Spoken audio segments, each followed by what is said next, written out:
நிறுவனம் வந்து ஒரு ஃபேமிலி ரன் பிஸ்னஸாக ஆரம்பித்த ஒரு நிறுவனம்.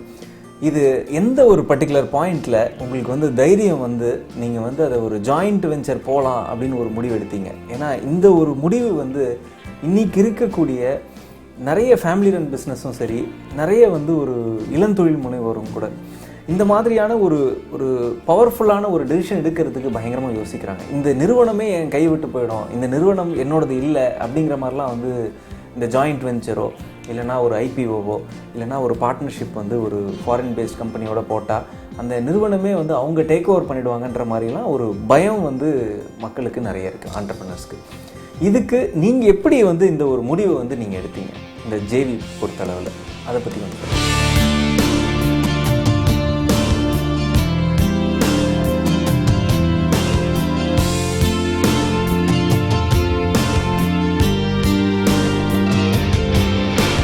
ஜாயிண்ட் வெஞ்சர் இது பல பேருக்கும் இருக்கக்கூடிய இதே சந்தேகங்கள் எங்களுக்கும் ஆரம்பத்தில் உண்மையிலேயே இருந்தது.